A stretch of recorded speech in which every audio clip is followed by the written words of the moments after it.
हाय, मेरा नाम है रे, लेकिन यहाँ पर सब लोग मुझे कूड़ा कचरा फिल्थ ये सब कहकर बुलाते हैं, जबकि मैं एक राजा का बेटा हूँ। लेकिन बाकी सब की नजरों में मैं बस और बस एक इलिजिटिमेट सन हूँ। इस पूरी दुनिया में मेरे पास बस एक ही क्वालिटी है कि मैं हीलिंग मैजिक यूज कर सकता हूँ। इस दुनिया में ये माना जाता है खुद भगवान ने कुछ लोगों को पावर दी है जिससे वो लोगों को हील कर सकते हैं। अब जो भी आर्ट ऑफ हीलिंग को प्रैक्टिस करते थे उन्हें हीलर कहा जाता था, और उन सब की लाइफ बहुत ज्यादा कंफर्टेबल होती थी। वो अमीरियत की जिंदगी जीते थे, उनकी जिंदगी हमेशा सेट होती थी। लेकिन मेरी किस्मत थोड़ी सी अलग है। अब मुझे लगा था कि बचपन से सब लोग मुझे यूजलेस कहते हैं, तो अगर मैं एक मेज बन जाऊंगा तो शायद मेरी सोसाइटी में थोड़ी इज्जत होगी। लेकिन late night studies, hard work के बाद भी मैं एफ रैंक पर रह गया था। और यहाँ पर कहा जाता है कि तुम हार्ड वर्क से लैक ऑफ टैलेंट को कॉम्पनसेट नहीं कर सकते। 5 साल चले गए हैं और मैं अब भी एक अप्रेंटिस हूँ। बाकी सारे हीलर्स के लिए एक नॉर्मल जॉब है, लेकिन मेरे लिए ये डेली स्ट्रगल है, क्योंकि हर रोज मुझे वही जिल्लत सहनी पड़ती है। लोग मेरा मजाक उड़ाते हैं, मुझे लूजर कहते हैं, सब लोग मुझे कूड़े की तरह ट्रीट करते हैं, क्योंकि मैं एक बहुत ही नोबल इंसान का बेटा हूँ, लेकिन मैं इतना यूजलेस हूँ। लेकिन फिर एक दिन कुछ बहुत ही ज्यादा अजीब होता है। मेरे पीछे से ब्लू लाइट आती है, मैं डर जाता हूँ, पानी वानी गिर जाता है। लेकिन उसके बाद मेरे सामने एक विंडो पॉप अप होती है जहां पर लिखा होता है कि तुम एक प्लेयर की तरह अवेकेंड हो चुके हो और तुम्हारी क्लास है सर्जन, जो कि मैंने आज तक नाम कभी सुना भी नहीं था। और ये मेरे लिए एक मिरेकल की तरह था, क्योंकि मैं वो इंसान था जिसने कभी ये नहीं सोचा था कि मेरी जिंदगी इससे बेहतर हो भी सकती है। मैं अपनी आंखें वगैरह मसलता हूँ और देखता हूँ कि कहीं मैं सपना तो नहीं देख रहा हूँ, क्योंकि मैंने आज तक ऐसा वर्ड भी नहीं सुना था। फिर मैं सोचता हूँ कि यार मुझे कुछ तो अजीब हो रहा है, क्योंकि ये सच नहीं हो सकता। लेकिन अचानक से फिर मैं डॉक्टर के कपड़ों में पहुंच जाता हूँ, जैसे मैं अभी कोई सर्जरी करने वाला हूँ, और मैं अचानक से एक ऑपरेटिंग रूम का चीफ डॉक्टर बन जाता हूँ। सब कुछ मेरे हाथ में होता है। वहां पर एक पेशेंट लेटा हुआ होता है जिसके वाइटल्स बहुत अनस्टेबल होते हैं, जिसके अंदर से खून निकल रहा होता है, और कोई मुझे बुलाता है कि इसका ट्रांसफ्यूजन करना पड़ेगा। लेकिन मुझे कोई आइडिया नहीं था कि आखिरकार ये वर्ड का मतलब क्या है। उसके बाद ऐसे ऐसे वर्ड सुनने को मिलते हैं, क्लैंप, फोर्सेप, सर्जरी, ट्रांसफ्यूजन, जो मुझे पहले नहीं पता था, लेकिन मुझे समझ में आ रहा था कि वहां पर हो क्या रहा है। मैं अचानक से अपने हाथ अपनी वेस्ट से ऊपर रख रहा था ताकि कोई भी इंफेक्शन यहाँ वहां ना फैले। उसके बाद वहां पर बताया जाता है कि यहाँ पर एक रप्चर्ड फ्लीन के लिए ऑपरेशन हो रहा है, और मुझे अंदर ही अंदर ये लग रहा था कि किसी भी लेवल का हीलिंग मैजिक इसे ठीक नहीं कर सकता। लेकिन फिर मेरे दिमाग में ये भी आता है कि मॉडर्न साइंस या सर्जरी इसे ठीक कर सकती है, और उसके बाद मैं दोबारा से अपनी दुनिया में वापस आ जाता हूँ। और किसी इंसान को खोल देना एक ट्विस्टेड फॉर्म ऑफ हीलिंग लग रहा था, जो कि ऑलमोस्ट बारबेरिक था, जैसे ही किसी तरह का एक फेक मैजिक हो। लेकिन फिर वो हंसने लग जाता है कि यार ये किस तरह का बेकार सा सपना होगा। लेकिन अंदर ही अंदर उसे एक फीलिंग थी कि इस तरीके से हीलिंग करना जो ट्रेडिशनल हीलिंग है उससे ज्यादा बेटर है। जहां पर वो रहता है उसे वर्ल्ड ऑफ लेवेंटीना कहते हैं, और वहां पर हीलिंग मैजिक बहुत सारे लोगों की मदद नहीं कर पाता है। लेकिन उसके दिमाग में ये चल रहा था कि मेडिकल साइंस ज्यादातर लोगों की मदद कर सकता है, और उसका दिमाग फटने को हो जाता है जब उसके सामने एक सिस्टम विंडो आती है जहां पर उसे कॉन्ग्रेचुलेट कर रही थी कि तुम क्लास सर्जन बन चुके हो, और वो भी तुम्हारा रैंक है SSS। जहां पर उसे कहा जाता है कि अपनी स्टेटस विंडो चेक करो, जहां पर उसका नाम आ रहा था रेमंड ने, लेकिन हम इसे नॉर्मली रे कहेंगे। ये एक सर्जन है, रुकी रेजिडेंट है। उसके बाद इसका टाइटल है डर्टी इलेजिटिमेट चाइल्ड, और इसके अलावा अभी वो लेवल 1 पर होता है, इसीलिए उसके पास कोई भी एक्सपीरियंस या फिर स्किल पॉइंट्स नहीं होते हैं। उसके पास एक बहुत ही स्पेशल स्किल है जिसका नाम है आयरन हार्ट, जो कि अभी D लेवल पर है। उसके अलावा सर्जरी D लेवल पर है, जनरल सर्जरी C पर, बेसिक सर्जरी C पर, मेडिकल बॉटनी 5 पर, एंडेमिक पैथोलॉजी A पर। लास्ट मैसेज ये आता है कि तुम लेवल अप करो, पॉइंट्स इकट्ठा करो, और तुम और ग्रो हो सकते हो। और रे बस वहां जमीन पर बैठा रहता है, क्योंकि उसका दिमाग फटने को हो जाता है कि यार मैं इस दुनिया की बात मानूं या फिर जो मेरे दिमाग में चल रहा है। तभी वहां पर एक दरवाजा खुलता है और कोई उसे मॉक करने लग जाता है कि तू क्या सारा दिन यहीं पर बैठा रहेगा, काम कर। अब रे वहां से उठकर जाने लग जाता है, लेकिन वो बॉल्ड हेडेड बुली उसके ऊपर गंदा पोचे वाला पानी फेंक देता है और उसे कहता है कि तू इसी कचरे में बिलोंग करता है, क्योंकि तू लेवल F तक नहीं पहुंच पाया तो तू क्या करेगा जिंदगी में। और इसी के साथ साथ दरवाजे पर और भी बहुत सारे बच्चे इकट्ठा हो जाते जो बात कर रहे थे यार इस लूजर ने अभी तक गिव अप क्यों नहीं किया है, और ये अपने साथ साथ इस जगह का भी नाम बदनाम कर रहा है, हमारा करियर इसी से इफेक्ट ना हो जाए। लेकिन वहां पर एक और स्टूडेंट उसे कहता है कि जरा धीरे बोलो, क्योंकि अगर किसी ने सुन लिया तो तो तुम पर बहुत बड़ी मुसीबत आ सकती है। लेकिन बाकी सारे स्टूडेंट्स बहुत ज्यादा चिल होते गए, यार कुछ नहीं होता। और जिस इन्फ्लुएंशियल इंसान के बारे में ये बात कर रहे थे वही वो इंसान था जिसने इस इन्फर्मरी में उसको एडमिशन दिलवाया था। और यहाँ पर सारे के सारे स्टूडेंट्स को पता था कि जो इंसान इसे यहाँ पर लेकर आया था वो इसीलिए छोड़कर गया था कि ये कभी हार मान ले और खुद ब खुद मर जाएगा और उसके सर पर बोझ नहीं बनेगा। अब उसके चेहरे से वो गंदा पानी टपकता रहता, वो सारी बातें सुनता और तभी वहां पर कोई चिल्ला कर कहता है कि रेमंड, तुम्हें मास्टर लैंस ने बुलाया है। और ये सुनते ही रे कांपने लग जाता है और वो भागते हुए वहां पर जाता है। ऑफिस में जाकर वो बाउ डाउन करता है और इस बिग शॉट के सामने बहुत ही टिमिड सा बिहेव करता है। और लैंस उसे कहता है कि तुम एक शैडो प्रिंस हो, लेकिन तब भी तुम यहाँ पर 5 साल से अटके हुए हो, जबकि एक नॉर्मल स्टूडेंट 2 साल में ग्रेजुएट होकर निकल जाता है। और लैंस कहता है कि मैंने तुमसे 1 साल पहले यहाँ पर एडमिशन लिया था और मैं एक सीनियर ग्रेड बी हीलर बन चुका हूँ और तो और एक मास्टर हीलर भी बन चुका हूँ, जबकि तुम अभी भी यहीं पर हो। अब रे वहां पर पसीनों से तरबतर हो रहा था और वो बस अपने आप को वहां से निकालने की कोशिश करता है। उसकी तारीफ करने के बाद वो कहता है कि आपका टैलेंट ही कमाल का था। और उसके बाद लैंस कहता है कि मैंने बाकी सारे लोगों से भी बात की है, उन सबका भी यही मानना है कि तुम किसी भी हालत में एक हीलर नहीं बन सकते। और वो बहुत ही एरोगेंटली उसे उसकी अप्रेंटिसशिप से टर्मिनेट कर देता और कहता है कि दफा हो जाओ यहाँ से, तुम्हारी यहाँ पर कोई जगह नहीं है। और रे वहां पर झुककर माफी मांगने लग जाता है, अपनी नाक रगड़ता है कि प्लीज मुझे एक और चांस दे दो। और लैंस उसे कहता है कि तुम अभी तक भी यहाँ पर रुक पाए वो भी इसलिए क्योंकि तुम्हारे फादर एक इन्फ्लुएंशियल आदमी थे, अगर वो ना होते तो तुम 1 साल में ही यहाँ से भगा दिए जाते। अब रे यहाँ पर इतना डेस्परेटली इसलिए बिहेव कर रहा था क्योंकि एक हीलर प्रोफेशन ही एक ऐसी चीज है जो उसे सोसाइटी से बचा सकती है, वरना सोसाइटी उसे यूजलेस कचरा ही मानती रहेगी। लेकिन तभी रे के सामने एक सिस्टम विंडो आती है जहां पर लिखा हुआ था कि तुम पेशेंट्स को ट्रीट कर सकते हो सर्जरी के साथ। और तब उसके दिमाग में आता है कि मैं सच में पेशेंट्स को हील कर सकता हूँ, अगर मैं हीलिंग से नहीं कर पाऊंगा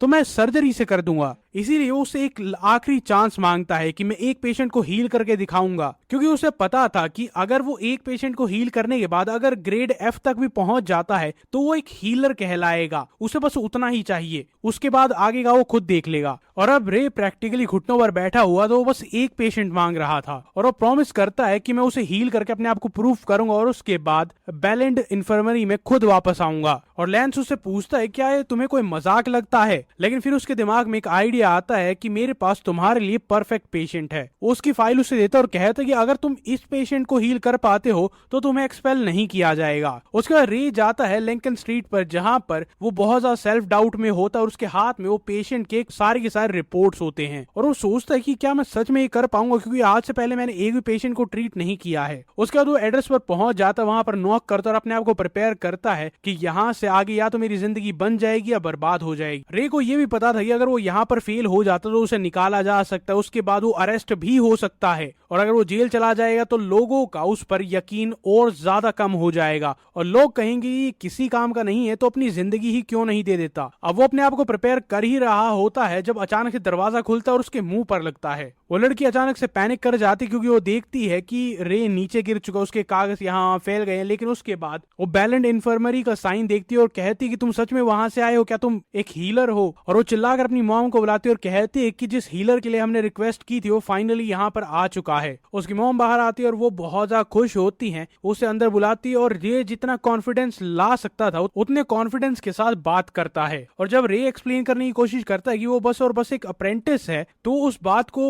इग्नोर कर देती है और कहती है कि तुम जो कर सकते हो वो करो, बस मेरे हस्बैंड को बचा लो। और वो एडमिट करती है कि हम किसी को भी यहाँ पर एक्सपेक्ट नहीं कर रहे थे क्योंकि हम पैसे देना अफोर्ड नहीं कर सकते और वो अपने आप को किसी तरीके से प्रिपेयर कर चुके थे कि वो हमारी आंखों के सामने मारे जाएंगे और हम कुछ नहीं कर पाएंगे। रायन उसकी रिपोर्ट पढ़ता और वहां पर लिखा हुआ था कि उसे एक सीवियर ग्लूट इन्फेक्शन है जिसे हील करने के लिए नॉर्मली एक ग्रेड बी हीलर की जरूरत पड़ेगी, लेकिन रे तो अभी तक एफ तक भी नहीं पहुंचा है। लेकिन उन दोनों को ही पता था कि गरीब लोगों के पास हाई रैंकिंग हीलर्स को अपॉइंट करने के लिए ना तो पैसे होते ना ही इन्फ्लुएंस होता है। उनकी किस्मत में यही होता है कि अगर उनकी फैमिली में कोई बीमार हो जाता है तो उसे मरते हुए देखना पड़ता है। और ये वही सेम सीन था जो कि डॉक्टर रे ने अपने बचपन में देखा था। वो इन्फर्मरी के लोगों से भीख मांगता रहा, जो अपने बच्चे कुछ पैसे थे वो भी उन्हें देने के लिए राजी था। वो कहता था बस मेरी मॉम को बचा लो, मैं बड़ा होकर हार्ड वर्क करूंगा तो मैं पैसे दे दूंगा, लेकिन किसी ने उसकी बात नहीं सुनी। और अब उसके सामने एक और बच्ची और उसकी माँ दोनों यही बात कह रहे हैं। इसके बाद रे अपने आप को थोड़ा सा शांत करता है और कहता है कि मुझे पेशेंट के पास लेकर चलो। अब उसे वहां पर लेकर जाते हैं, तभी वहां पर एक सिस्टम विंडो आती है जो बताती है कि तुमने एक पेशेंट को हील करने के लिए वॉलंटियर किया है, इसीलिए तुम्हें 5 बोनस पॉइंट मिलते हैं। अब रे को नहीं पता था कि बोनस पॉइंट या फिर एक्सपीरियंस पॉइंट्स क्या होते हैं, इसीलिए वो चेक करता है। और ये ऐसी चीज थी जो कि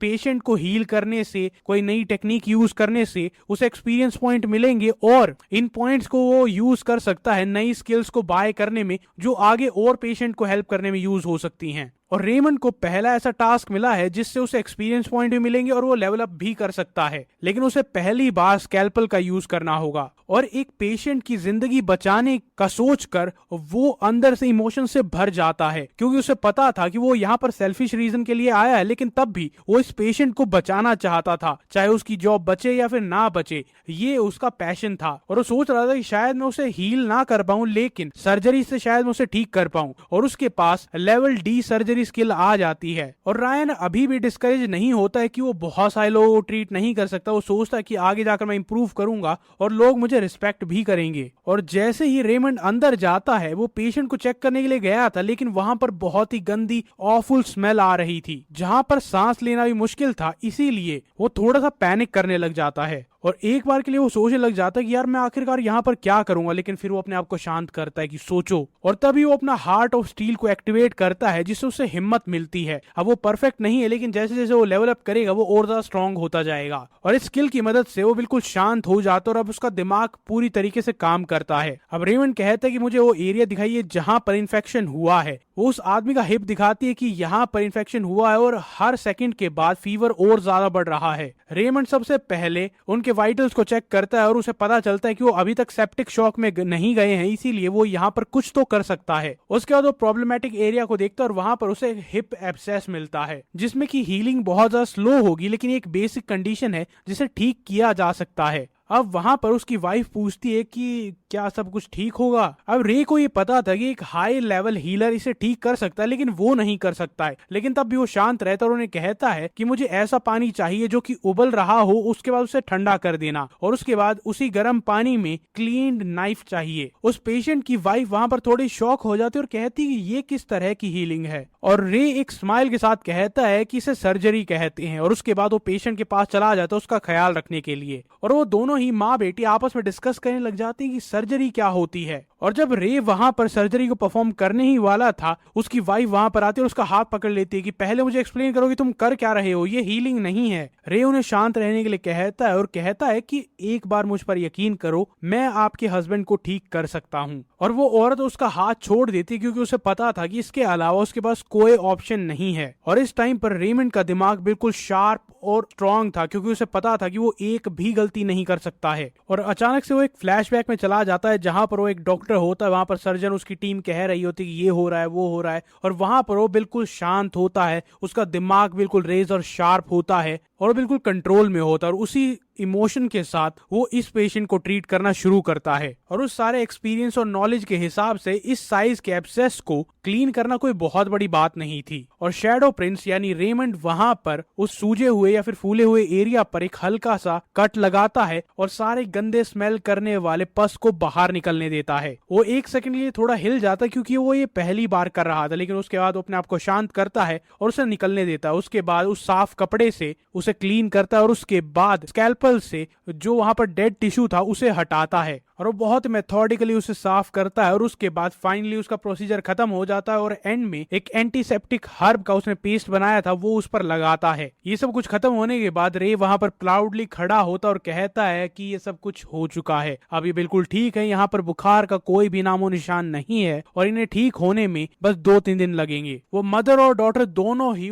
लाइट अप कर जाते हैं। वो बहुत ज्यादा खुश होते हैं कि हम एक बेसिक हीलर को अफोर्ड नहीं कर सकते थे, हम थोड़ी देर पहले तैयारी कर रहे थे कि ये मर जाएंगे, लेकिन अब हमारा पूरा परिवार दोबारा से खुश रह सकता है। और वो रे को बहुत ज्यादा थैंक यू बोलते और कहती कि हम बहुत सारी इन्फर्मरी के पास गए थे, लेकिन किसी ने मेरे हस्बैंड को ढंग से देखा भी नहीं था, वो बस पैसे डिमांड कर रहे थे। और ये पूरी फैमिली इसे एक सेंट की तरह बुलाती है, जबकि लोग इसे लूजर, ट्रैश सब कुछ बोलते हैं। जो ये सुनकर बहुत ज्यादा खुश था, और सबसे ज्यादा खुश तब होता है जब वो छोटी बच्ची भागते हुए आती है और उसे हग करती है। और उस टाइम पर रे को प्योर जॉय महसूस होता है जो कि एक इंसान की जिंदगी बचाने के बाद मिलता है। इसके बाद रे जाता है मास्टर लैंस के पास उसे ये बताने के लिए कि फाइनली वो ठीक है और वो चीज हो चुकी है, वो पेशेंट ठीक है। लेकिन उसके चेहरे से रंग उड़ जाता है और वो कहता है कि ऐसा हो ही नहीं सकता, तुम झूठ बोल रहे हो। और रेमंड भी ज्यादा शॉक नहीं होता क्योंकि उसे पता था कि वो पहले यहाँ पर एफ रैंक तक भी पहुंचने में स्ट्रगल कर रहा था और उसके बाद वो कह रहा है कि एक पेशेंट को हील करने के लिए बी क्लास की मैजिक की जरूरत थी और उससे इसने हील कर दिया है। लेकिन इसके बाद रे डिस्क्राइब करता है कि हीलिंग कोई ऑलमाइटी पावर नहीं है, हीलिंग से बस और बस उस इंसान की वाइटैलिटी थोड़ी सी बूस्ट हो जाती है। मतलब शरीर को खुद ही काम करना पड़ता है और एक ऐसी चीज जहां पर इन्फेक्शन हो चुका था वहां पर वाइटैलिटी को इंक्रीज करने से कुछ नहीं होगा। वो एक बार ठीक होगा फिर दोबारा से बीमार हो जाएगा क्योंकि वो इन्फेक्शियस टिश्यू वहीं पर है। और लेपेंटीना जो कि यहाँ का ये एरिया है, यहाँ की सबसे बड़ी कमी ये है कि वो हीलिंग पर बहुत ज्यादा रिलाय करते हैं। उन्होंने किसी भी और चीज को ट्राई कभी किया ही नहीं। अब लैंसर इस चीज को देखकर बहुत ज्यादा गुस्से में होता और कहता है कि मैं खुद जाकर वहां पर देखूंगा और अगर तुमने झूठ बोला होगा तो तुम्हें अभी के अभी निकाल दिया जाएगा। उसके बाद वो वहां से जाता है और रे के सिस्टम विंडो पर बहुत सारे नोटिफिकेशन आते हैं, 10 स्किल पॉइंट मिलते हैं, वो लेवल अप भी कर जाता है और इसका ऑक्यूपेशन तभी चेंज होगा जब वो लेवल 40 पर पहुंच जाएगा। एक नोवस रेजिडेंट से एक स्किल्ड रेजिडेंट बन जाएगा और रे को रियलाइज होता है कि अपनी ग्रोथ के साथ मैं एक स्पेशलिस्ट बन सकता हूँ और तो एक प्रोफेसर भी बन सकता हूँ। लेकिन उसके बाद वो समझना की कोशिश करता है कि आखिरकार स्टैट्स पॉइंट क्या होते हैं। उसके बाद उसे रियलाइज होता है कि स्टेमिना होता है कि वो कितनी देर तक सर्जरी में रह सकता है, सेंसेस होती है कि उसकी 5 सेंसेस सर्जरी के टाइम में कितनी ज्यादा एनहेंस्ड है, उसकी इंटेलिजेंस डिपेंड करती है उसे कितनी सर्जरीज के नाम पता है, मेथड पता है और अपने सारे के सारे पॉइंट अपने सेंसेस में डाल देता है क्योंकि जब वो उस पेशेंट को ट्रीट कर रहा था तो उसके हाथ कांप रहे थे। रे उम्मीद से भरा हुआ था और उसे यकीन नहीं हो रहा था कि मेरा सपना सच होने वाला है,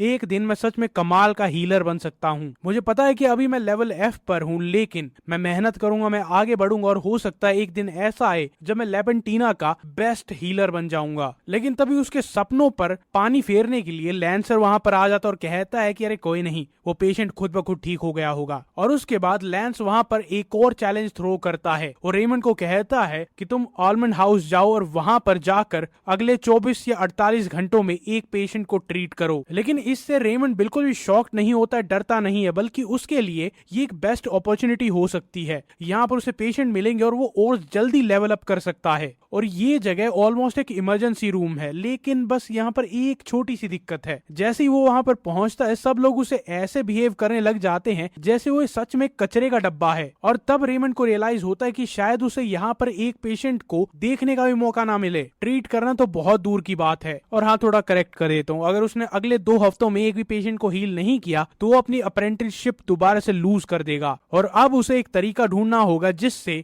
वो एक पेशेंट को हील कर सके और खुद को प्रूफ कर सके। लेकिन वो जगह एक एब्सोल्यूट मैस था। वहां पर हीलर्स ऐसे भाग रहे थे जैसे वो कोई कॉर्पोरेट ऑफिस हो और सबको एक डेडलाइन मिली हो। और अगर ऐसा ही चलता रहा तो रेमंड को अगला पेशेंट 1 साल बाद देखने को मिलेगा। अब टाइम उसकी तरफ नहीं है, इसीलिए वो सोचता है कि मुझे खुद के लिए अपॉर्चुनिटी बनानी होगी। इसीलिए वो एक लेवल C अप्रेंटिस के पास जाता है जिसका नाम हैंसन होता है। वो वहां पर झाड़ू मार रहा होता है। वो रेमंड उसके पास जाता है और कहता है कि ये काम मैं कर लेता हूँ, तुम जाकर आराम कर सकते हो। वो थोड़ा हेजिटेंट होता है लेकिन रेमंड बहुत ही क्यूट बनकर उसे कहता है कि अरे ये सफाई मैं कर सकता हूँ। वैसे भी सारे के सारे अप्रेंटिस जितने भी हीलर यहाँ पर हैं वो अपने रूम में बैठे रहते हैं, यहाँ पर तो आते भी नहीं है, तो तुम भी जाकर बैठ सकते हो। अगर यहाँ पर किसी को पट्टी वगैरह करनी होगी तो मैं कर दूंगा। हैंसन पहले थोड़ा सा हेजिटेट करता है लेकिन उसके बाद रेमंड अपना क्यूट पपी फेस बनाता है और उसे कहता है कि ठीक है, ये झाड़ू भी तुम ही ले लो। लेकिन तब हैंसन कहता है कि नहीं नहीं, तुम कर सकते हो, अगर कोई दिक्कत हो तो मुझे बुला लेना। क्योंकि हैंसन को पता था कि यहाँ पर झाड़ू पोछा करना वो यहाँ का सबसे लो लेवल काम होता है। और रेमंड ये भी डिसाइड करता है कि ये पूरा पूरा लेवलिंग अप वाला गेम मैं अपने लिए ही रखता हूँ, किसी को बताने की जरूरत नहीं है।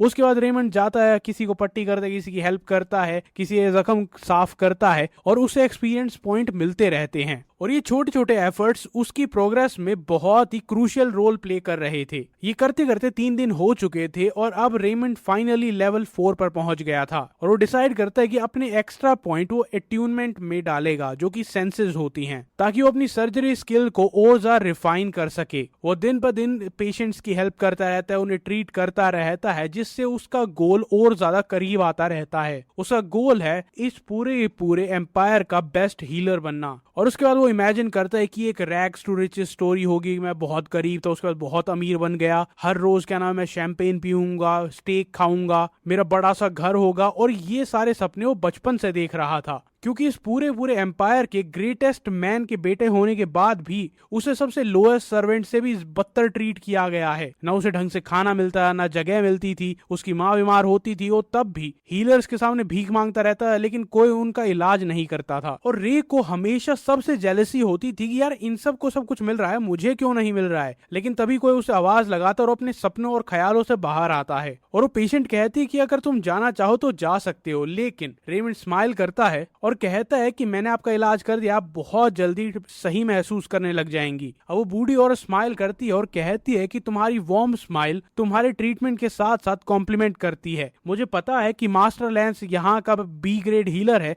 लेकिन उसका एटीट्यूड मुझे कभी पसंद नहीं था। और तब रेमंड एक बात कहता है कि अगर किसी पेशेंट का शरीर दुख रहा है तो उसका दिल नहीं दुखाना चाहिए। और रेमंड याद करता है कि उसने ये बात अपने बचपन में ही सीख ली थी। जब उसकी मदर का इलाज करने के लिए कोई आता था वो बहुत ही रूडली बिहेव करते थे, जिससे उनकी तबीयत और ज्यादा खराब हो जाती थी। और अब वो यहाँ से एक वार्म स्माइल के साथ वापस जाती हैं। उसका दोबारा स्क्रीन आती है जहां पर उसे पॉइंट्स मिलते हैं, उसकी रेपुटेशन बूस्ट हो जाती है क्योंकि वो एक बहुत ही काइंड हीलर है। अब रे को ये भी पता था कि उसके स्किल पॉइंट्स उसे लेवल अप करने में हेल्प करेंगे। उसके बाद वो उस बूढ़ी औरत को बाय कहता है, वो बहुत ज्यादा खुश होता है और उसके बाद साफ सफाई पर ध्यान देता है। वो हर तरफ देखता है, कूड़ा कचरा मचा हुआ था और लैंस ने कभी भी सफाई पर ध्यान नहीं दिया था। लेकिन रे को ये पता था कि क्लेanलीनेस मॉडर्न मेडिसिन का बेसिक रूल है कि अगर जहां पर सफाई नहीं होती वहां पर पेशेंट्स और ज्यादा बीमार होते, वहां पर इन्फेक्शन ज्यादा होता है। और पूरे पूरे एम्पायर में कोई सफाई पर बहुत ज्यादा ध्यान नहीं देता, यहाँ तक कि हैंसन जो पहले सफाई कर रहा था वो भी ढंग से नहीं कर रहा था। इसीलिए रेमंड अपने आप को थोड़ा सा शांत करता और कहता है कि मैं सारा रूम साफ कर दूंगा। और उसके बाद वो वहां पर इतनी सफाई करता है कि वो रूम चमकने लग जाता है और सोचता है कि एक बार जब मैं बहुत ही फेमस हीलर बन जाऊंगा ना, तब खुद एक आदमी रखूंगा जो सिर्फ और सिर्फ सफाई करेगा। लेकिन उसके जॉइंट्स दर्द करने लग जाते, उसकी कमर दर्द करती है। वो सोचता है कि मैं अपनी स्ट्रेंथ बढ़ा लूंगा तो ये सब कुछ ठीक हो जाएगा। उसके बाद ब्लू स्क्रीन दोबारा से आती है जहां पर उसे 5 बोनस पॉइंट मिलते हैं, 20 स्किल पॉइंट मिलते हैं और वो लेवल अप कर जाता है। अब उसके पास इतने स्किल पॉइंट हो गए थे कि वो एक नई एबिलिटी को अनलॉक कर सकता है और तो और अपनी प्रेजेंट एबिलिटीज को इंक्रीज कर सकता है। अब उसे बहुत सारे स्किल्स मिलती हैं, एक जिससे वो बहुत अच्छे सर्जरी कर पाएगा, एक से जिसकी उसकी आई साइट इंक्रीज हो जाएगी, एक से उसकी बॉडी की स्ट्रेंथ इंक्रीज हो जाएगी। और ये तीनों ही ऐसी स्किल्स थी जो कि बहुत ज्यादा रेयर थी और ऐसे ही नहीं मिलती। और ये एक बहुत ही टफ कॉल थी। इससे पहले कि वो फैसला ले पाता, वहां पर हैंसन चिल्लाते हुए आता है कि पेशेंट बहुत बुरी हालत में है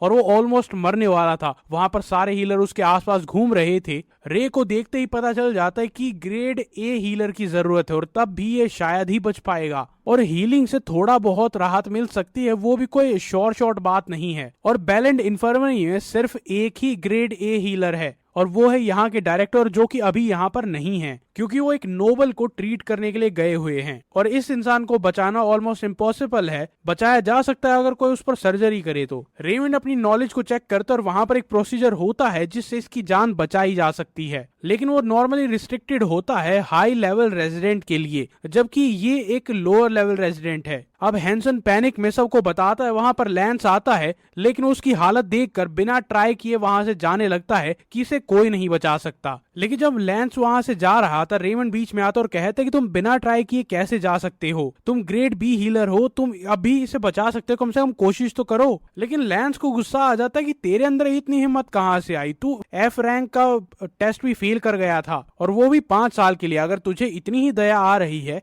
तो तू जाकर बचा ले। अब रेमंड को यह भी पता था कि ये एक लूजिंग बैट है क्योंकि उसके पास इतनी स्किल है ही नहीं कि वो अभी उसे बचा सके, क्योंकि अगर वो बिना स्किल के ट्राई करता है तो भी वो मारा जाएगा, अगर उसे ऐसे ही छोड़ देते तो भी मारा जाएगा। लेकिन अगर वो ट्राई करेगा तो उस पर इल्जाम आएगा और उसे यहाँ से निकाल दिया जाएगा। लेकिन तभी वहां पर सिस्टम विंडो आती है और उसे बताती है कि वो अपनी स्किल लेवल से ऊपर की सर्जरी भी परफॉर्म कर सकता है। और अब यहाँ से एक नई साइंस की क्वेस्ट शुरू हो गई थी और रे को ये भी पता था कि उसे स्किल तो मिल चुकी है, लेकिन अगर वो इस सर्जरी में फेल होता है तो यहाँ से निकाल दिया जाएगा और उसका सपना सपना ही रह जाएगा। लेकिन जब पेशेंट उससे मदद की भीख मांगता है तो रे को पता चल जाता है कि अगर अभी मैंने एक्ट नहीं किया तो ये पक्का मारा जाएगा। अब रे के मन में एक बार तो ये चल रहा था कि अगर वो नॉर्मल पेशेंट्स को ट्रीट करता रहे तो भी वो लेवल अप करता रहेगा, ये बहुत बड़ा रिस्क है। लेकिन तब भी उसका मन ये परमिशन नहीं देता कि वो इसे ऐसे ही अबेंडन कर दे। और तभी वहां पर हार्ट ऑफ स्टील एक्टिवेट हो जाता है, क्योंकि रेमंड थोड़ा सा नर्वस हो रहा था। और उस दिन रेमंड एक कसम खाता है कि वो ह्यूमैनिटी के लिए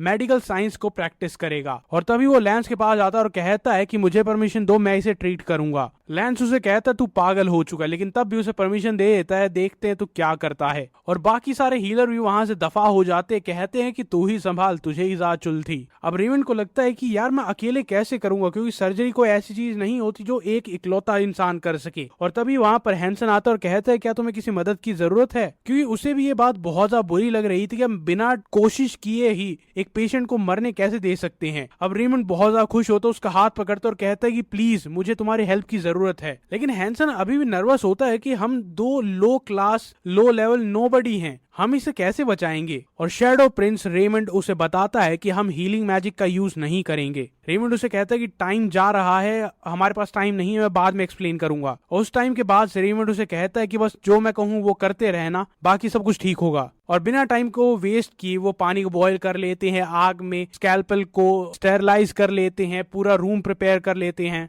लेकिन हैंसन तब भी सवाल पूछता रहता है और रेमंड बिलीव करता है कि मैं तुम्हें करके दिखाऊंगा तो तुम्हें ज्यादा अच्छे से समझ में आएगा। हैंसन नोटिस करता है कि पेशेंट कॉन्शियसनेस लूज कर रहा है, लेकिन रेमंड कहता है उस चीज का ख्याल मैंने पहले ही रख लिया था, एक हल्का सा हेलुसिनेशन उसे दे दिया था ताकि उसे दर्द ना हो। और तो रेमंड ये देखकर बहुत ज्यादा इंप्रेस था कि हैंसन ने पहले ही थ्रेड को वहां पर रख दिया था। ये जानवरों के इंटेस्टाइन से बनता था, जिससे तुम स्टिचेस लगा सकते हो और बाद में बॉडी में ही डिसॉल्व हो जाते हैं। सबसे पहले रेमंड ऑपरेशन साइट को सैनिटाइज करता है। हैंसन अब भी बहुत ज्यादा क्यूरियस होता है, वो पूछता है कि तुम ये क्या कर रहे हो। और रेमंड बड़ा कैजुअली कहता है कि मैं सर्जरी करने वाला हूँ। वो अपना स्कैल्पल उठाता है और पहला इंसिजन करता है। और हैंसन वहां पर ऑलमोस्ट बेहोश हो जाता है, क्योंकि वो इतना शॉक था कि तुम ये क्या कर रहे हो। अब रेमंड को पता था कि ये ऑपरेशन कैसे होता है, लेकिन वो पहली बार फैट और मसल टिश्यूज को देख रहा था जो कि अलग ही हिट करते हैं। उसे थोड़े चक्कर आने लग जाते हैं, वो थोड़ा ग्रोस्ड फील करता है कि यार ये क्या है। लेकिन तभी हार्ट ऑफ स्टील वहां पर किक इन होता है और वो थोड़ा सा शांत हो जाता है। और फिर वो अपने आप को ही मोटिवेशन देता है कि मुझे बेस्ट हीलर बनना है तो ये सब कुछ तो करना पड़ेगा, मुझे खुद को इम्प्रूव करना पड़ेगा, लोगों की जान बचानी पड़ेगी। इन सारी चीजों के साथ उसके अपने ड्रीम भी थे कि उसे अमीर बनना था, लोग उसे रिस्पेक्ट करें। इसी के साथ वो सर्जरी को कंटिन्यू करता है। अब हैंसन सोचता है कि यार मैं पीछे हट जाता हूँ, लेकिन फिर वो देखता है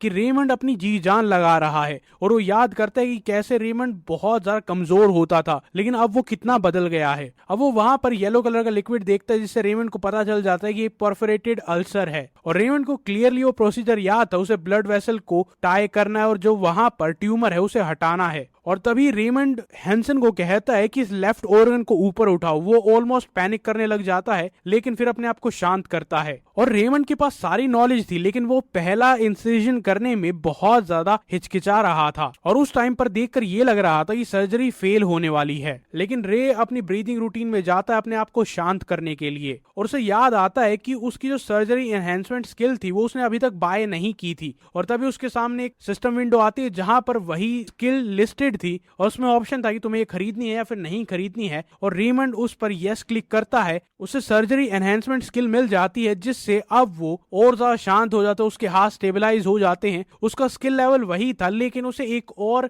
नई स्किल मिल गई थी। उसके बाद वो वहां पर जो अल्सर बना हुआ था उसे क्लोज कर देता है, ब्लड वेसल को भी टाई अप कर देता है ताकि वहां पर कोई ब्लीडिंग ना हो। और उसके बाद वो सर्जरी खत्म करता है और स्टिचेस लगाने के लिए शुरू हो जाता है। और हैंसन को कहता है कि वो कैट वेब मुझे दो, और इसी के साथ वो अपनी पहली मेजर सर्जरी को खत्म करता है। और इससे उसकी एक और नई अचीवमेंट अनलॉक हो जाती है, इससे उसे टाइटल मिलता है फादर ऑफ सर्जरी। उसे 10 एक्सपीरियंस पॉइंट मिलते हैं, उसके साथ साथ 30 स्किल पॉइंट भी मिलते हैं, क्योंकि उसने अपने स्किल लेवल से बहुत ऊपर का केस को संभाला था। इसके साथ साथ वो एक पैशनेट हीलर बन जाता है, जिससे उसे 30 पॉइंट और मिलते हैं। अब रेमंड ऊपर की तरफ देखता है, वहां पर उसे सूरज दिखाई दे रहा था और माहौल बहुत ज्यादा हैप्पी हो जाता है, जहां पर वो खुशी के आंसू रोने लग जाता है, जिसे देखकर हैंसन थोड़ा पैनिक करता है। लेकिन वहां पर रेमंड अनाउंस करता है कि मैंने अपनी पहली मेजर सर्जरी पूरी की है। और ये वर्ड बहुत जल्दी फैल जाता है, और जब लैंस को पता चलता है कि रेमंड ने उस पेशेंट को हील कर दिया है, तो वो सोचता है कि ऐसा हो ही नहीं सकता, एक ग्रेड ए हीलर भी उसे बहुत बहुत मुश्किल से हील कर पाएगा, और वो F लेवल का टेस्ट फेल कर देता है। और वो इन्फॉर्मेंट लैंस को बताता है कि मुझे नहीं पता कि उसने वो कैसे किया, लेकिन मुझे बस इतना पता है कि अब पेशेंट अच्छे से रिकवर कर रहा है। अब लैंस गुस्से में उसके पास जाता है, क्योंकि उसे पता था कि एक -F लेवल का हीलर ये कर ही नहीं सकता। वो दरवाजा खोलकर अंदर घुसता और वहां पर वो पेशेंट और रेमंड दोनों ही ऐसे बात कर रहे थे जैसे वो बहुत पुराने दोस्त हों। और लैंस को ये समझ नहीं आ रहा था कि आखिरकार यहाँ पर किस तरह का चमत्कार हुआ है कि ये पेशेंट ठीक है। वो पेशेंट रेमंड को कहता है कि मैं तुम्हें अपनी जिंदगी ओ करता हूँ, तुमने मेरी जान बचाई है। लेकिन रेमंड उसे कहता है कि अभी रेस्ट करो, अभी भी सब कुछ ठीक नहीं हुआ है, तुम्हें रेस्ट की जरूरत है। और तभी वहां पर मास्टर लैंस आते हैं और वो चीखने चिल्लाने लग जाते हैं, क्या यहाँ पर मास्टर आए थे, उन्होंने इसे ट्रीट किया है। और इस सडन एंट्रेंस से रेमंड थोड़ा सा ऑफ गार्ड पकड़ा जाता है और वो थोड़ा ऑकवर्ड हो जाता है, क्या नहीं, अरे मैंने इलाज किया है। लेकिन लैंस चिल्लाता रहता है और कहता है कि मुझे ये बताओ और सच सच बताना कि इस इंसान को किसने हील किया है। वो इंसिस्ट करता है कि तुम इसे हील कर ही नहीं सकते। लेकिन हेजिटेंटली वहां पर रेमंड कहता है कि मैंने ही हील किया है। लेकिन लैंस का गुस्सा आसमान फाड़ चुका था। वो कहता है कि तू झूठ मत बोल, मुझे पता है कि ये तूने नहीं किया है, सच बता। और उसके बाद रेमंड असली वहां पर सरप्राइज ड्रॉप करता है। वो कहता है कि मैंने हीलिंग का यूज किया भी नहीं था। और ये सुनकर लैंस हो जाता है कि हीलिंग का यूज नहीं किया था, अबे तो तूने किया क्या था। अब रेमंड को ये भी पता था कि वो बस ये नहीं बता सकता कि अचानक से मेरे पास नॉलेज आ गई, तो एक बहाना बनाता है कि मैं एक पहाड़ के ऊपर गया था, वहां से मैं नीचे गिरा और मुझे एक गुफा मिली जहां पर मुझे सीक्रेट नॉलेज मिली थी। इसे मॉडर्न साइंस कहते हैं, नहीं, इसे मेडिकल साइंस कहते हैं। और ऑफ कोर्स लैंस को उसकी एक बात पर यकीन नहीं होता है और अपना गुस्सा उस पर उतारने लग जाता है। वो तब तक चुप नहीं होता जब तक कि पेशेंट खुद वहां पर खड़ा होकर ये नहीं कह देता कि तू घटिया आदमी, तूने मुझे मरने के लिए छोड़ दिया था, इसने मेरी जान बचाई है, देख यहाँ पर कट लगा हुआ है, इसने मेरा इलाज किया है। और अचानक से उस पेशेंट को याद आ जाता है, अरे तू वही है ना जो मुझे यहाँ पर मरने के लिए छोड़ गया था, तू साले सुअर, तूने मुझे मरने के लिए छोड़ दिया था और अब तू एक इंसान ने मुझे यहाँ पर बचाया है और तू उसे ही गालियां दे रहा है। अब रेमंड उस पेशेंट को पकड़ता है कि आपको अभी अभी स्टिचेस लगे हैं, आपको उठना नहीं चाहिए। लेकिन वो पेशेंट बहुत गुस्से में था, इसीलिए वो एक गमला उठाता और उसकी तरफ फेंक कर मारता और उसमें उस पेशेंट का सुसु था और वो सारा का सारा लैंस के ऊपर गिर जाता है और वो वहां पर बहुत ज्यादा एम्बेरस होता है। लेकिन वो पेशेंट अभी भी शांत नहीं होता और वो कहता है कि दूसरे पॉट में टट्टी पड़ी है, वो भी उठाकर फेंक दूंगा, दफा हो जाए यहाँ से। और लैंस वहां पर एम्बेरस होकर और डर कर वहां से भाग जाता है। रेमंड पेशेंट को थैंक यू बोलता है कि आपने मेरे लिए स्टैंड लिया, मुझे लायक समझा। लेकिन उसके बाद रूमर फैलने लग जाते हैं कि रेमंड ने कुछ नहीं किया था। वो लकीली उसकी ब्लीडिंग बंद हो गई थी और उसके बाद रेमंड ना जाने क्या बकवास बात कर रहा था। लेकिन रेमंड ये सब सुनकर हैरान नहीं होता क्योंकि उसने पहले से एक्सपेक्ट किया था कि यही होगा। अब लेवेंटीना में उसकी रेपुटेशन वैसी ही थी, पहले भी लोग उसे लूजर समझते थे, अभी भी समझते हैं। और हैंसन उसे दूर से देख रहा होता है और वो अचानक से उसके पास आता और कहता है कि मेरा मन बदल गया है। उसके हाथ से वो झाड़ू लेता है और वहां पर सफाई करने लग जाता है। और रेमंड नोटिस करता है कि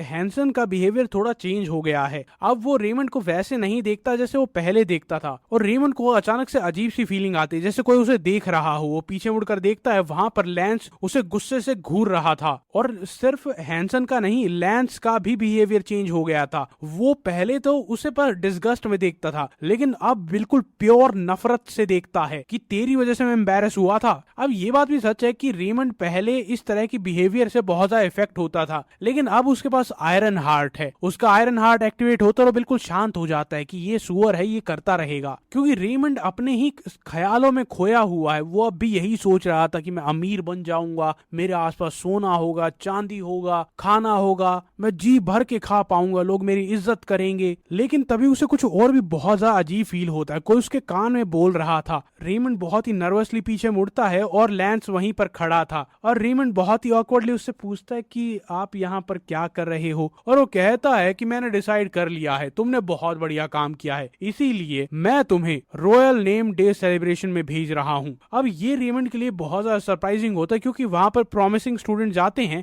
और वहां पर मैं जाकर क्या करूंगा, मैं तो एक लेवल F का हीलर हूँ। लेकिन लैंस उसे कहता है कि तुम्हें वहां पर जाकर दिखाना चाहिए कि तुम्हारी स्किल कितनी कमाल की है। अब ये बात क्लियर थी कि लैंस वहां पर उसे क्यों भेज रहा था कि वो नोबल्स के सामने अपनी ये मॉडर्न मेडिसिन या फिर मेडिकल साइंस को प्रैक्टिस करे और इसकी इस पूरी पूरी टेक्निक को ही बैन कर दिया जाए ताकि वो कभी से यूज ही ना कर पाए। और ये इवेंट एक एनुअल सेलिब्रेशन होता है जो कि फर्स्ट किंग के बर्थडे को सेलिब्रेट करते हैं और यहाँ पर पूरे एम्पायर से हर एक नोबल आता है और इस चीज को सेलिब्रेट करते हैं। हाई क्राउड और हाई डिमांडिंग क्राउड की वजह से नॉर्मली वहां पर हीलर्स बहुत ज्यादा ओवरवर्क्ड होते हैं और हीलर्स हमेशा कम ही पड़ जाते हैं, इसीलिए एक्स्ट्रा सपोर्ट को वहां पर भेजा जाता है और अब रेमंड को भी वहां पर भेजा जा रहा है और हर एक इन्फर्मरी से एक बंदा जाता है। और अगर तुम्हें वहां पर भेजा जा रहा है इसका मतलब ये है कि तुम्हारी हीलिंग स्किल को रिकॉग्नाइज किया जा रहा है। लेकिन शैडो प्रिंस को कुछ तो अजीब लग रहा था, मुझे यहाँ पर रिवॉर्ड करने के लिए तो नहीं भेजा जा रहा है। अब जहां पर लैंस उसकी तारीफ कर रहा था कि अरे तुमने एक पेशेंट को बचाया है जिसके अंदर इंटरनल ब्लीडिंग हो रही थी, तुमने उसकी जान बचाई है, वहां पर सिर्फ टॉप अप्रेंटिस को भेजते, लेकिन रेमंड वहां पर गुस्से में अपने मनी मन उसे मॉन्स्टर बोल रहा था क्योंकि वो पैलेस उसके लिए बस और बस बेकार यादों से जुड़ा हुआ है। क्योंकि आखिरी बार जब वो पैलेस में था तो वहां पर बहुत सारे लोग उसे पीट रहे थे, उसके पेट में लात मार रहे थे, उसे कुत्ते की तरह ट्रीट कर रहे थे और वो उसे मरने के लिए कह देते थे क्योंकि वो बस पैदा हो गया था। उस नर्क से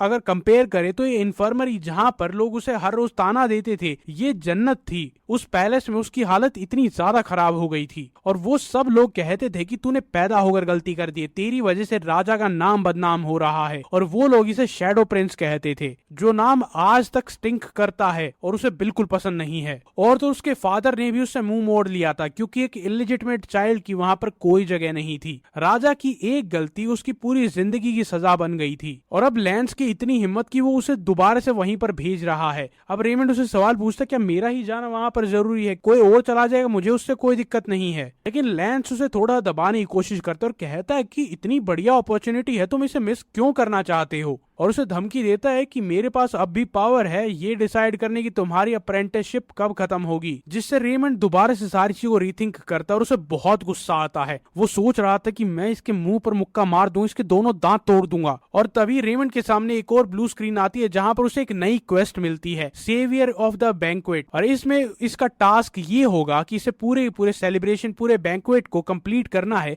वो भी बिना किसी कैजुअलिटी के। मतलब उस पूरे सेलिब्रेशन में स्टार्ट से लेके एंड तक कोई मरना नहीं चाहिए। और अगर वो ये कर लेता है तो उसे ट्रिपल एक्सपीरियंस पॉइंट मिलेंगे। सिंपल सी शर्त है, शुरुआत से लेकर आखिर तक उसे बैंक्वेट को अटेंड करना है, जो भी उससे मदद मांगे उसकी मदद करनी है और किसी को मरने नहीं देना है। और ये देखकर रेमंड थोड़ा हैरान हो जाता है कि यार ये रिवॉर्ड तो बहुत बड़ा है, मैं सीधा बहुत ज्यादा लेवल अप कर जाऊंगा, ये इतना जेनरस क्यों है। और वो सोचता है कि यार इसकी डिफिकल्टी लेवल भी बहुत ज्यादा हाई है। फिर उसके दिमाग में आता है कि शायद बैंक्वेट में कुछ बहुत बड़ा होने वाला है। लेकिन क्वेस्ट विंडो में एक बात ये भी लिखी थी कि इससे तुम्हारी रेपुटेशन अच्छी हो सकती है और इससे उसकी एंजाइटी थोड़ी सी बढ़ जाती है। लेकिन तब भी वो इस मौके को जाने नहीं देता है, वो इस अपॉर्चुनिटी को ग्रैब करता है और डिसाइड करता है कि मैं फ्री में तो वहां पर नहीं जाने वाला। इसीलिए वो लैंस को कहता है कि मैं वहां पर जाऊंगा, मैं वहां पर बेस्ट परफॉर्म करूंगा, मैं पूरे बैंक्वेट को कंप्लीट करूंगा। लेकिन बदले में वो डिमांड करता है कि मुझे हीलिंग एग्जामिनेशन में पार्टिसिपेट करने का मौका चाहिए। और सच्चाई ये थी कि उसने इस इन्फर्मरी को ज्वाइन ही इसलिए किया था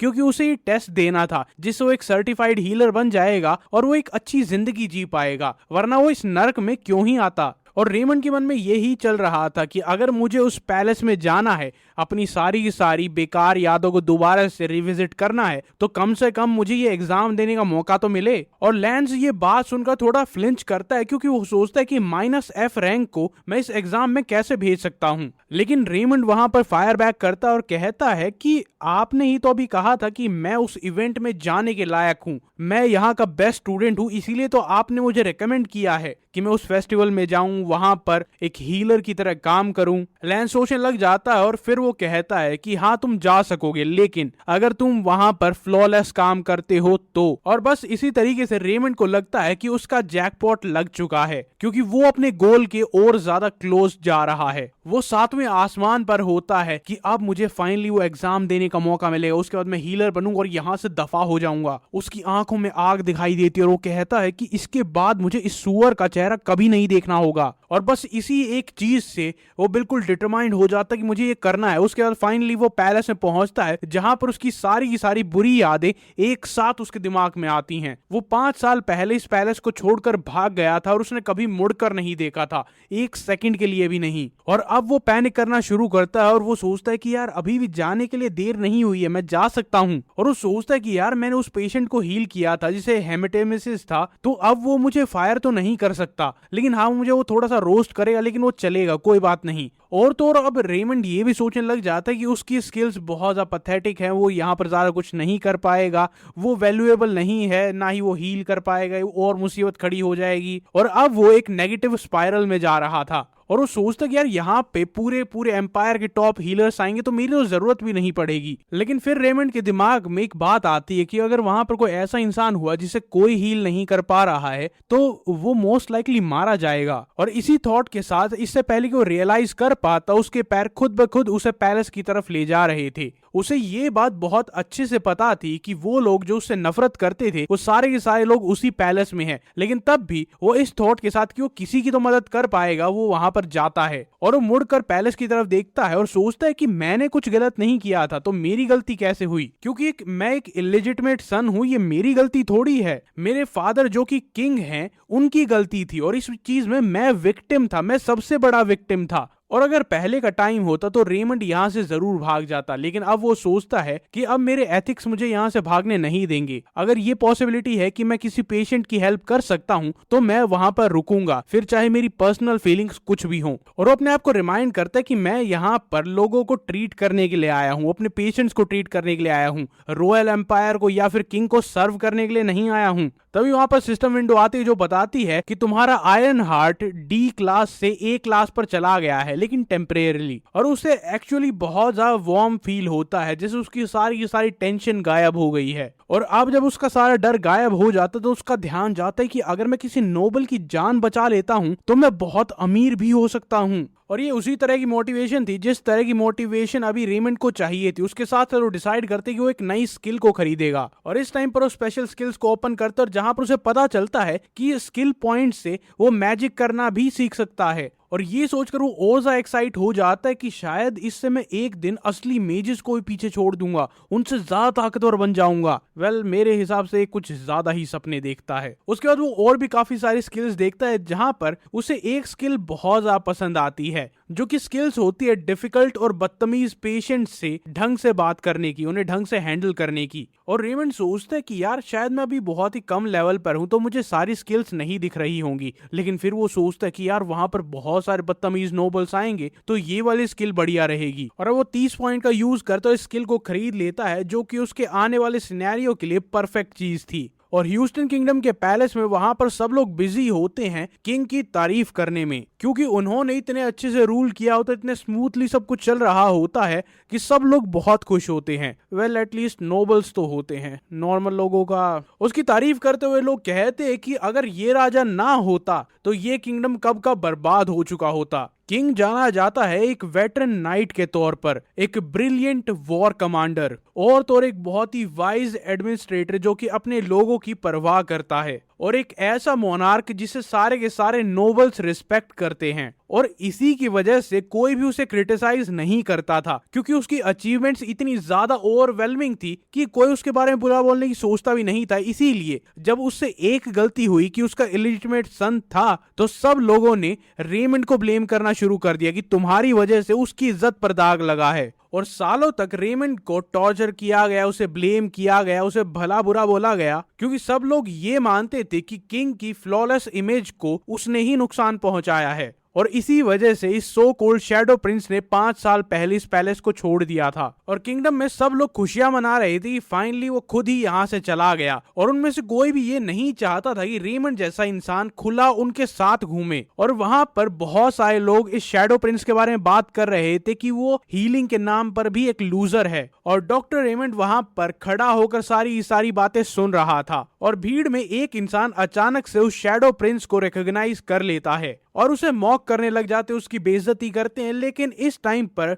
रेमंड को कोई फर्क नहीं पड़ता है, क्योंकि उसके पास हार्ट ऑफ स्टील था और उसके साथ साथ अब वो लेवल ए पर जा चुका था और तो और इस चीजों का तो फर्क पड़ ही नहीं रहा था, उसे ये लग रहा था कि आज वो बहुत ही कमाल का लग रहा है। और अपने आप को देखते देखते वो सोचता है कि यार मुझे ये heart of steel A level पर चाहिए। जैसे ही अपग्रेड हुआ सारी फीलिंग से चेंज हो गई। और तभी रेमंड की नजर पड़ती है प्रिंसेस सोफिया पर, जो कि उसकी तरफ देख रही थी और वो ऐसे देख रही थी जैसे वो कोई कचरे का ढेर हो। और रेमंड को याद है कि वो बचपन में ऐसा ही करती थी और उसे टिपिकल टीनेज बिहेवियर कहकर इग्नोर कर देता है। और रेमंड को उससे बात करने में कोई भी हिचकिचाहट नहीं हो रही थी, क्योंकि उसे लगता है या तो पहले मेरे पास हिम्मत नहीं थी या फिर बात करने के लिए कोई टॉपिक नहीं था। और तो और सोफिया को क्वीन की तरह ही पुअर हेल्थ उसके जेनेटिक्स में मिली थी, जिससे वो ज्यादातर बीमार ही रहती। लेकिन तभी को पीछे जाता है और रेमंड को रोटन आलमंड बुलाता है और तभी रेमंड को याद आ जाता है कि ये कौन है। और रेमंड का शरीर कांपने लग जाता है क्योंकि उसे सारी की सारी ओल्ड मेमोरीज याद आती है, और वो भी पेनफुल मेमोरीज, कि कैसे ये फोर्थ प्रिंस उसे कचरे की तरह ट्रीट करता था और मारता रहता था, बुली करता था। और उनमें से कुछ निशान तो अभी भी उसे परेशान करते हैं। और ये पूरी सिचुएशन ऐसी लग रही थी जैसे किसी सांप ने एक चूहे को कोने में पकड़ लिया हो। और अब ये फोर्थ प्रिंस सैडल उससे पूछता है कि आखिरकार तुम इतने चुप क्यों हो, क्या तुमने सच में रॉयल फैमिली को इग्नोर करना सीख लिया है। वो रेमंड को चिन से पकड़ता और उसे अपने पास लेकर आता है और वो ये मेक श्योर करता है कि सबकी नजरें उन्हीं पर हो। और इसी के साथ रेमंड थोड़ा सा हिचकिचाने लग जाता है क्योंकि उसके दिमाग में वो सारी की सारी पेनफुल मेमोरीज चल रही थी। और इससे पहले की चीजें और ज्यादा बुरी हो जाती, वो फोर्सफुली हार्ट ऑफ स्टील को एक्टिवेट कर देता है और वो अचानक से बिल्कुल शांति में चला जाता है, जैसे वहां पर कुछ नहीं हुआ था, कोई उसे बुरा नहीं बोल रहा था, ना ही वो पैनिक कर रहा था। और तो और सिस्टम डिटेक्ट करता है कि फोर्थ प्रिंस सैडल का एटीट्यूड बहुत ज्यादा बेकार है, इसीलिए वो उसकी नई स्किल को एक्टिवेट कर देता है। और इसी के साथ रेमंड बहुत ही रिस्पेक्टफुली उसके सामने बाउ डाउन करता है और उसे हेलो कहता है, वो प्रॉपर मैनर्स दिखाता है। और सैडल अचानक से हैरान हो जाती कि ये इतनी तमीज से बात कैसे कर रहा है और इसका एटीट्यूड अचानक से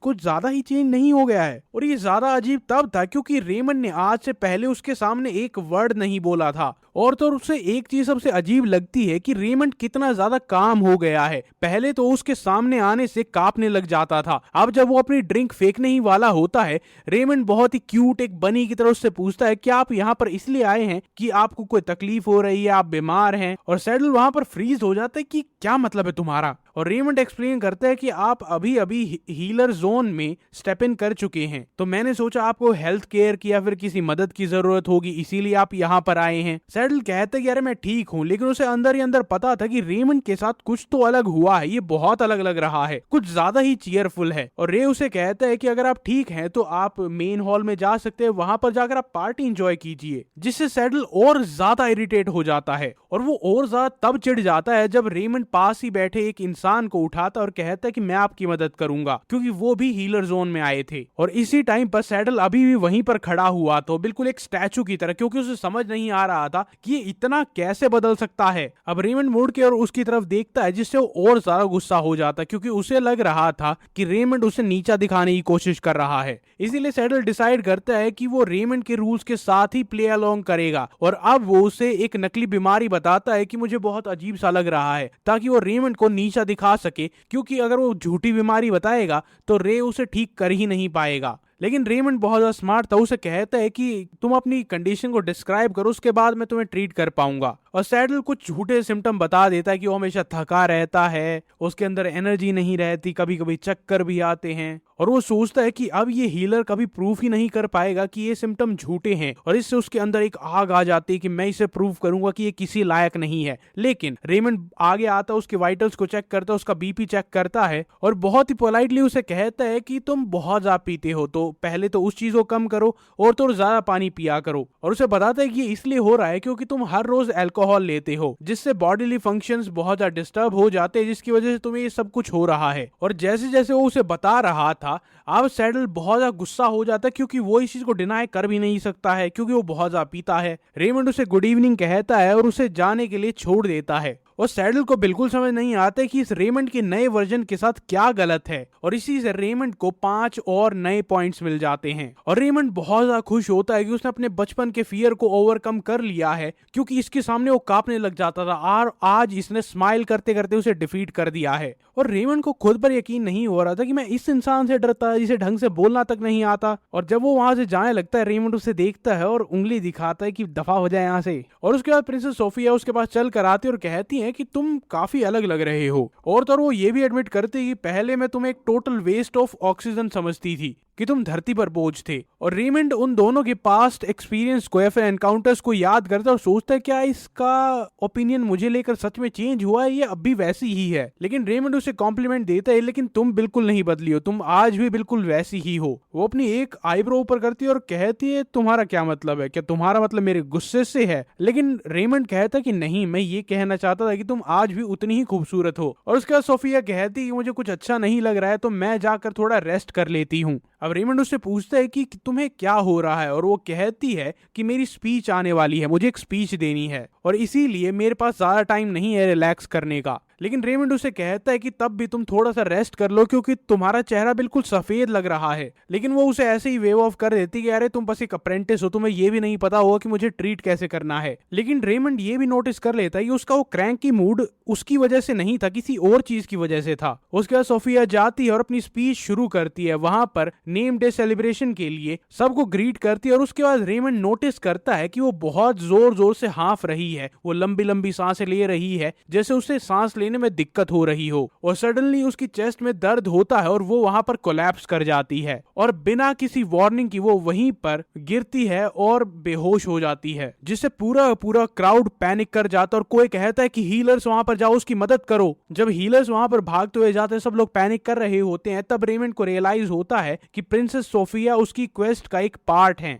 उनमें से एक हीलर आगे आता है, वो हीलिंग मैजिक का यूज करता है, लेकिन कोई असर नहीं होता है। और इसी की वजह से वहां पर हर तरफ टेंशन का माहौल होता है, क्योंकि रेमंड को लगता है कि अगर एक क्लास ए हीलर उसे ठीक नहीं कर पा रहा है तो क्या होगा। और उसके बाद उसे थोड़ा सा सेल्फ डाउट होने लग जाता है, क्या वो यहाँ पर आने के लायक है भी? क्या वो वहां पर अगर जाएगा तो वो जिंदा रहेगा? अगर उससे एक भी गलती होती है तो सारा का सारा इल्जाम उस पर आ जाएगा, उसे यहाँ पर हथकड़ियां बांध कर सजाए मौत दी जाएगी। और एक बार के लिए तो सीरियसली सोचता है कि मैं बस ऐसा प्रिटेंड करता हूँ कि मैंने कुछ देखा नहीं है, वैसे भी मैं एक अप्रेंटिस हूँ तो कोई मुझे कहेगा भी नहीं। और तो वैसे ही मुझे बचपन में भी सोफिया कभी पसंद थी नहीं, और उसके मन में चल रहा था कि अभी अभी मैंने अपनी ड्रीम को परस्यू करना शुरू किया, मेरी लाइफ अच्छी हो सकती है, और इस टाइम पर मुझे ऐसी सिचुएशन में यहाँ पर आना बहुत अनफेयर लग रहा है। लेकिन उसे सोफिया के वर्ड्स याद आते हैं जहां पर वो कह रही थी कि तुम बहुत ज्यादा बदल चुके हो। वो एक परफेक्ट अपॉलॉजी तो नहीं थी, लेकिन रेमंड का दिल उसे मना कर रहा था कि तू भाग मत, तू उसका इलाज कर। और रेमंड अपने डांट टाइट करता और कहता है कि मैं उसे मरने नहीं दूंगा जब तक कि वो मुझे ढंग से माफी नहीं मांग लेती, और ढंग से माफी मांगने के बाद उसे जब जाना हो तब जा सकती है, मुझे कोई फर्क नहीं पड़ता। इसीलिए वो आगे बढ़ता है। कुछ हीलर्स उसे रोकने की भी कोशिश करते हैं, लेकिन वो हीलर्स को हटाते हुए आगे बढ़ जाता है। बहुत सारे हीलर्स ट्राई करते हैं, लेकिन कोई कुछ नहीं कर पाता।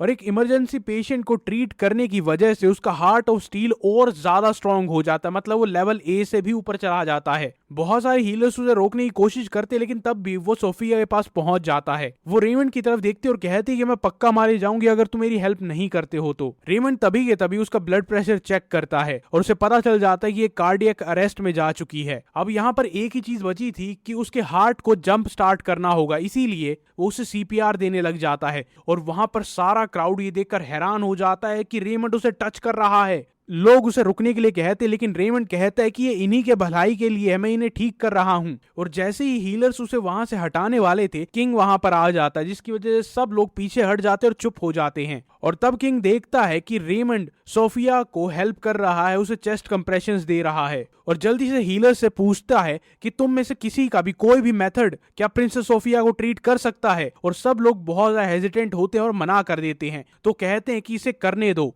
और इस टाइम पर रेमंड, वो नोवस हीलर, बहुत ज्यादा पैनिक में होता है, क्योंकि सीपीआर से भी उसका काम नहीं हो रहा। तो वो सोचता है कि यार इसका दिल शुरू क्यों नहीं हो रहा है। उसे टेंशन बढ़ने लग जाती है, उसके चेहरे से पसीने आते हैं क्योंकि यहाँ पर हर एक सेकंड इंपॉर्टेंट है। वो चेस्ट कंप्रेशंस करता रहता है लेकिन उसके दिमाग में एंग्जाइटी की एक वेव आती है कि अब क्या होगा, क्योंकि सारे लोग उसे देख रहे थे और उसे जज कर रहे थे और वो सब लोग उसे किसी तरह का प्रेडेटर समझ रहे थे। अब रेमंड भी हैवीली ब्रीथ कर रहा था, उसकी आंखें खुली हुई थी, उसके दांत बिल्कुल टाइट थे। उसे पता था कि अब यहाँ पर रिस्क है कि उसकी जिंदगी जा सकती है और एक सेकंड के लिए पैनिक टेक ओवर कर लेता है, लेकिन फिर वो अपना सर शेक करता है और उसके बाद कहता है कि नहीं, ध्यान दो। और उसे याद आता है कि जब सीपीआर काम ना करे तो इलेक्ट्रिक शॉक काम आता है, लेकिन यहाँ पर वो डिवाइस है ही नहीं जिससे इलेक्ट्रिक शॉक दिया जाता है। इसी वजह से वो जल्दी से अपनी स्टेटस विंडो को खोलता है और वहां पर स्किल मार्केट को चेक करता है, क्या वहां पर कोई ऐसी स्किल है जो उसके काम आ सकती है। और उसके बाद 80 स्किल पॉइंट्स का यूज करता है